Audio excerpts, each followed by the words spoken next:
Amados hermanos del grupo Edificados en la Palabra y amigos que nos acompañan a través de esta reflexión, les saludo con mucho gusto y alegría, su hermano en Cristo, Marcos Tejeda, desde México. Qué gusto saludarles a cada uno de ustedes, hermanos, y bendigo mucho a Dios, quien me permite el poder dirigirme a cada uno de ustedes.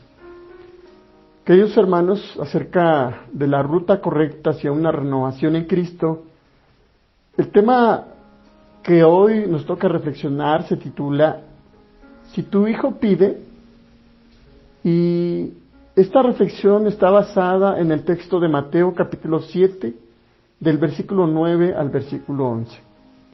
Lo voy a leer en la Nueva Versión Viviente, que dice de la siguiente manera: Ustedes, los que son padres, si sus hijos les piden un pedazo de pan, ¿acaso les dan una piedra a su lugar? ¿O si les piden un pescado, le dan una serpiente? Claro que no. Así que si ustedes, gente pecadora, saben dar buenos regalos a sus hijos, cuanto más su Padre Celestial dará buenos regalos a quienes le piden. Queridos hermanos, el título nos lleva a reflexionar acerca quizá de las cosas cotidianas, domésticas, pero en especial también de las relaciones, y con mucho cuidado e importancia la relación con nuestro Padre Celestial. Por lo tanto, entonces el texto no tiene nada que ver con una meditación literal. ¿Qué podemos ver en el texto, hermanos? Jesús establece una parábola familiar o doméstica en medio de esta fórmula llamada la regla de oro, para hacernos rumiar, para hacernos reflexionar en lo siguiente. Jesús, después de haber entregado o enseñado los valores éticos del reino de Dios para sus seguidores, o sea, sus discípulos, entonces les muestra a ellos cuál es la forma de relacionarse con el otro, con Dios y con todos los que permanecemos en esta sociedad. Es decir, los valores éticos del reino tienen un efecto en quien sigue a Jesús, quien es parte de esa dimensión de Dios a través de su reino. Por eso, en primer lugar, vemos que la regla de oro se basa en dar a los demás como quisiéramos que los demás lo hagan con nosotros. Es decir, en su sentido más pleno es un imperativo a tomar ese camino de obediencia, a tomar ese camino angosto y menos transitado que tenemos que realizar en nuestra vida cristiana y de forma positiva que nos da nuestro Señor Jesús. Es importante mencionar que cuando los judíos escuchan la regla de oro, para ellos lo ven desde una perspectiva negativa y equivocada. Entonces, hermanos, el contexto de la regla de oro es cómo relacionarnos con el otro, con nuestro hermano, con nuestro amigo, de una manera genuina, de una manera sincera, de una manera amorosa. Y también hasta aquellos que nos tratan mal, es decir, aquellos que quizá no se merecen nuestro trato o viceversa, no merecemos su trato. Pero en esa regla de oro nos hace pensar en esto: ¿qué quisieran o te trataran a ti? Esto nos lleva a meditar en cómo nos gustaría ser tratados. Me atrevo a decir que muchos queremos ser tratados con dignidad, queremos ser tratados con justicia, queremos ser respetados. Y en un sentido más profundo de meditar, queremos ser amados, queremos ser comprendidos, ser reconocidos y cuidados. En el fondo, todos debemos tratar de comprender y desear el trato hacia los demás y sobre todo de Dios cómo nosotros tratamos. En concreto, los seres humanos estamos hechos para ser amados. En segundo lugar, hermanos, podemos darnos cuenta que en el centro de reflexión de nuestro texto, desde el versículo 9 hasta el versículo 11, es un llamado a estar convencidos de un amor genuino, transparente, de Dios. Y asimismo tener la certeza que Él da buenas cosas. Es decir, lo mejor de lo mejor podemos dar y sobre todo ser conscientes de aceptar lo que Dios nos da en cada momento de nuestra vida. Por eso, hermanos, este texto no se debe reflexionar desde un entendimiento literal, sino que es una reflexión positiva de lo que es Dios con nosotros y cómo nos relacionamos con Él. Es decir, debemos entender o reflexionar acerca de qué imagen tenemos de Dios en nuestra experiencia y, por lo tanto, cómo nos acercamos a Él y, sobre todo, hermanos, cómo recibimos lo que Dios nos da. A menudo, muchos nos enojamos con Dios porque no cumple nuestros caprichos, nuestros deseos. Y a veces comparamos a Dios con nuestros padres. Es una manera literal, una manera equivocada acerca del texto que acabamos de leer. Inclusive a veces comparamos que una figura paternal es igual que la de Dios. Pero eso, hermano, es equivocado. Veamos qué nos dice el texto. La expresión "si tu hijo pide" nos lleva a reflexionar, por un lado, que si uno como padre, siendo malos, es decir, egoístas por naturaleza, somos capaces de dar buenas dádivas, o sea, podemos llegar a tener esa capacidad de hacer el bien. Escucha bien lo que le estoy diciendo. Podemos llegar a tener la capacidad de hacer el bien. Y quizás usted no esté de acuerdo conmigo, pero fíjese bien. En el verso 9 y el verso 10 dice: ustedes, los que son padres, si sus hijos les piden un pedazo de pan, ¿acaso le dan una piedra en su lugar? ¿O si les piden un pescado, le dan una serpiente? Claro que no. Ahora el verso 11 dice: así que si ustedes, gente pecadora, saben dar buenos regalos a sus hijos, cuanto más su Padre Celestial dará buenos regalos a quienes le pidan. A veces llegamos a confundir que nosotros somos buenos porque somos padres. Pero lo que no entendemos, hermanos, es que Jesús está diciendo que nosotros como papás somos malos ya que somos egoístas por naturaleza. Fíjese cómo Jesús asevera acerca de la inherente pecaminosidad de la humanidad, que es dar o hacer malo o buscar siempre el reconocimiento o inclusive la reciprocidad, porque ¿quién va a dar algo gratis? Ya que quizá alguno de nosotros no lo tiene, o quizá lo tiene, pero solamente para uno. Por esa razón, el ser humano, o uno como padre, no está dispuesto a darle a alguien más que no sea a sus hijos. Eso nos indica que entonces nosotros como padres tenemos una condición egoísta por naturaleza. Ahora decía, hermanos, en el verso 11, la parte inicial, dice: así que si ustedes, gente pecadora, Jesús no niega que el hombre pueda ser capaz de hacer el bien, pero Jesús entiende que por nuestra acción nuestra es contraria a lo que es Dios, ya que Dios es bueno y es santo y por lo tanto sin pecado. Entonces diríamos así, hermanos: así que si ustedes, gente pecadora, vuelvo a repetir, no niega que el hombre pueda ser capaz de hacer el bien, porque dice el texto, saben dar buenos regalos a sus hijos, no es por acción nuestra, sino porque Dios derrama en nuestros corazones una porción de bondad. Quizá usted no ha reflexionado en esto, pero es importante, hermanos.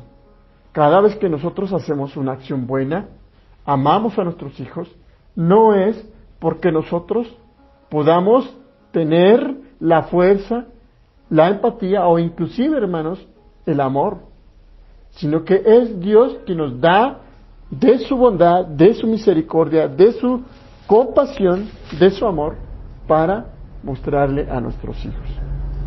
A veces llegamos a pensar que somos buenos porque está en nuestros esfuerzos, es decir, porque tuvimos una vida buena, o inclusive porque hemos luchado, trabajado para darle lo mejor a nuestros hijos.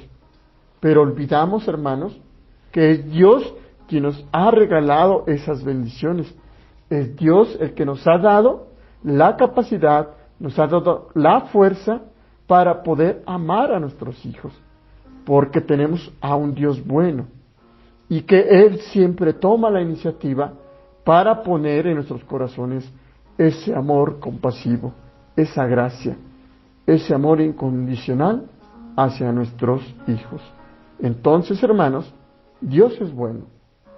Todo lo que nosotros hagamos no es iniciativa propia, sino es iniciativa de nuestro Dios. Ahora, hermanos, Jesús nos lleva al nivel de transitar en un camino angosto que muchos no hacemos. Y me refiero, hermanos, al dar, al ser benignos, al ser bondadosos, a pesar de que lo tengamos, como también no lo podamos tener. Yo quisiera que escuchara esta pregunta. ¿Quién de los que me están escuchando no ha dejado su bocado para darle y satisfacer el hambre, de nuestros hijos? Yo estoy seguro que el que me está escuchando, usted, se ha quitado de la boca el alimento para darle a sus hijos, o el calzado, o el vestido. Yo estoy seguro que todos lo hemos hecho. El punto es que no es iniciativa nuestra, sino que de Dios, que ha sido bondadoso, que ha sido compasivo y nos ha bendecido y que llena nuestro corazón y nos impulsa a actuar así. Por lo tanto, hermanos, la fuerza de esta parábola doméstica, familiar, el punto medular que Jesús quiere hacer es lo siguiente. Jesús, hermanos, hace un contraste. Fíjense bien lo que le estoy diciendo. Jesús hace un contraste y de ningún modo hace una comparación entre el hombre y Dios. Cuando leemos el texto, dice el verso 11, parte baja, dice: cuanto más su Padre Celestial dará buenos regalos a quienes le pidan. Jesús, como el evangelista, en este relato o en estos textos, aparentemente parece que hace una comparación, como si Dios le diera, o más bien hace una comparación como si Dios fuera un parecido al ser humano. Pero no es así, hermanos, sino es todo lo contrario, es un contraste. ¿Por qué razón, hermanos? Número uno, fíjese cómo Jesús hace un vínculo de conexión profunda con el Padre. Ese contraste es que Dios no puede haber maldad en su corazón, porque simplemente, podemos llegar aún más en esta expresión de simplemente, porque Dios es bueno. Por lo tanto, Jesús quiere que lleguemos a ese nivel de nuestro Padre, ser bueno, buscar la bondad, la benignidad, como también la gracia para con los demás, como también para nuestros hijos. Dios es bueno porque el Señor o Jesús lo ha permitido que lleguemos a ese nivel de cercanía, de experiencia que Él tiene con el Padre, y que de esa manera todos podamos experimentar el Abba al invocar a nuestro Dios. esto, hermanos, nos lleva a experimentar, número 1, una profunda intimidad. Número 2, una seguridad. Número 3, una confianza al acercarnos a nuestro Dios. Número 4, hermanos, también a cambiar nuestra cosmovisión de cómo es o de quién es Dios. Y asimismo poder perder el miedo y la timidez al acercarnos a nuestro Dios. Porque muchos no oramos, porque sentimos que Dios está distante de nosotros. El hecho de ser seres humanos pensamos que Dios se aleja por nuestra manera de relacionarnos con Él, o inclusive por nuestros pecados. Pero si fuera así, hermanos, entonces Dios no hubiese en ninguna manera hubiese dado a su Hijo por esta humanidad. Entonces podamos darnos cuenta, hermanos, que Dios está más cercano, hermanos, de los que se tienen miedo, de los que tienen temor, de los que se alejan de nuestro Dios. ¿Por qué, hermanos? Porque Dios es bueno. Y aunque Dios no lo veamos así, amados, Dios está tan cerca que lo único que quiere es que tengamos esa actitud de infante, de niño, de dependencia innegable y total por la seguridad que de Él vendrá y que traerá cosas mejores e incomparables de lo que como seres humanos podamos dar a nuestros hijos. Fíjense, hermanos, lo que le acabo de decir. Nosotros en ninguna manera podemos compararnos a nuestro Dios. Y cuando Jesús nos dice, hermanos, este contraste, es con el motivo, con la intención, hermanos, de que nosotros podamos acercarnos de manera confiada, de manera segura, de manera expresiva, de manera libre ante nuestro Dios, para que nosotros podamos invocar esta palabra Abba. Esta invocación Abba, hermanos, es un término infantil. Recuerde que cuando Jesús oraba a nuestro Dios, Él decía Abba, que es un término arameo, hermanos, que significa papito. Y yo no sé si usted recuerde, pero cuando era pequeño quizás usted se refería, no le decía, Padre, ven acá, no, sino decía, papito, puedes venir.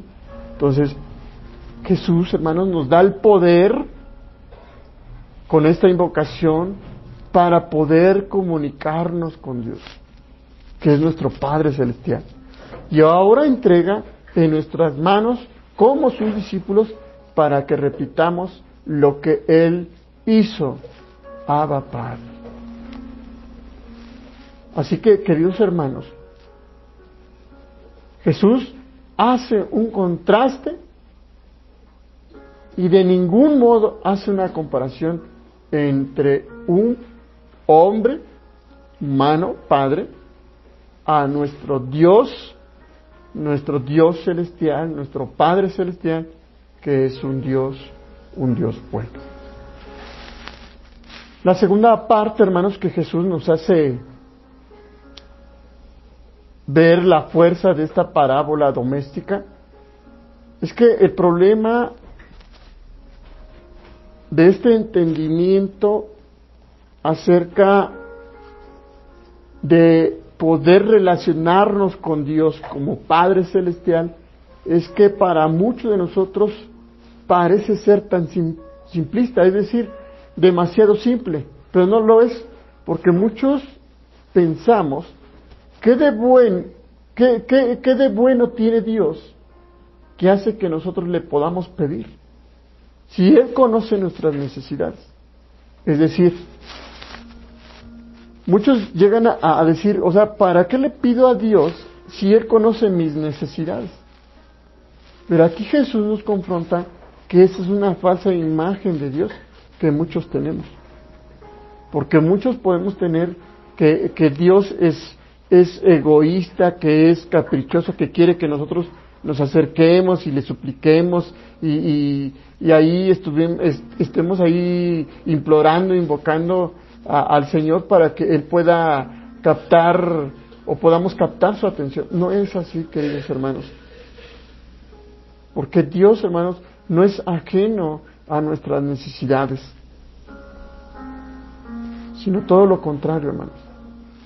Dios nos lleva al límite de sentir que debemos sentirnos libres de expresar nuestras necesidades, no importando cuán insignificantes sean y que tengamos, sino todo lo contrario, hermanos. Para Dios, hermanos, es bueno porque Él no nos ignora. Y esta parábola familiar, doméstica, nos invita a entender que si no tenemos lo que necesitamos, es porque nosotros no sabemos cómo acercarnos. Y sobre todo, hermanos, también el poder pedirle o informarle. De la misma forma, hermanos, que lo hacen nuestros hijos con nosotros. Usted no puede conocer totalmente sus necesidades hasta que usted escucha a sus hijos y lo escucha con atención, con amor, con misericordia, con gracia. No es lo mismo que un hijo grite, necesito X cosa, a que él se acerque y diga, papá, ¿qué crees? Ya no tengo esto y lo necesito para que yo pueda estar bien. De la misma forma, Jesús quiere romper con toda esa forma simplista de ver que en nuestras oraciones, al acercarnos a nuestro Dios, sea de una manera quizá hasta egoísta, sabiendo o teniendo una expectativa de que Dios lo conoce todo, que sí lo conoce todo, pero lo que Él quiere es relacionarse con cada uno de nosotros. Por ejemplo, nosotros no podemos suplir la necesidad de nuestros hijos si no nos informan de lo que necesitan. De la misma forma, Jesús nos lleva a ser constantes, perseverantes y a persuadirnos a ser receptores de las bondades y bendiciones que Dios tiene para nosotros. Fíjese bien, hermanos, a veces todavía no estamos convencidos de la gracia, la bondad de nuestro Padre Celestial que es con cada uno de nosotros. Y quiero cerrar con lo siguiente. Si hemos recibido lo que hemos tanto pedido a Dios, si no lo hemos recibido, no es porque Él no nos los quiera dar, sino que nosotros mismos a veces no estamos preparados para recibirlo. Y esto crea una falsa experiencia y una falsa imagen de quién es Dios. Porque pensamos que Dios no nos escucha. Porque pensamos que Dios se aleja de nosotros. Y entonces eso crea miedo, crea alejamiento, crea timidez al acercarnos a nuestro Dios. Esta regla de oro, hermanos, se basa en una oración a Dios. Y en la oración de Dios no se trata de persuadir o convencer a Dios por nuestras necesidades, sino todo lo opuesto, hermanos. Se trata de estar convencidos nosotros para recibir de sus bendiciones de manera consciente y humilde. ¿Por qué razón, hermanos? Porque cuando le pedimos algo a Dios y recibimos algo diferente, nosotros lo primero que decimos esto era lo que Él no esperaba, o era lo que no esperaba. Entonces, no estamos convencidos, no somos conscientes, y mucho menos humildes de recibir las bondades, la gracia y el amor de Dios. Por eso, repito, hermanos, el texto base. ¿Quién de nosotros, padres, si un hijo le pide un pan, le da una piedra? ¿O le pide un pescado y le da una serpiente? Ninguno. Y dice el verso 11, así que si ustedes, gente pecadora, o sea, gente humana, inherentemente egoísta, pecaminosa por naturaleza, sabe dar cosas buenas a sus hijos, ¿cuánto más nuestro Padre Celestial dará buenos regalos a quienes le piden? Y resumiendo, hermanos, Jesús nos confronta a poder romper con esa mala imagen de Dios. Número 2, entender que lo que le damos a nuestros hijos no es por nuestra iniciativa, sino es la iniciativa de Dios, porque Dios derrama en nuestros corazones una porción de bondad, de gracia y de bendición para nuestros hijos. Y número 3, hermanos, Jesús nos da el poder para poder invocar una cercanía íntima, segura, libre, de confianza, íntima, para acercarnos a nuestro Dios. Y esto, hermanos, es a través de la invocación Abba, ese término infantil, hermanos, de decirle papito. Y de esa manera, hermanos, entonces, también reflexionar, que seamos conscientes y tengamos la convicción y humildad para recibir lo que Dios nos da. Porque déjeme decirle algo, hermanos, Dios sabe lo mejor que necesitamos en nuestras vidas. Así que no se puede comparar con nosotros, porque Él, hermanos, es totalmente bueno y fiel. Deseo que el Señor les bendiga y recuerde, si tu hijo pide, cuanto más nuestro Dios, porque Él es bueno y Él es fiel. Que Dios les bendiga. Paz a vosotros.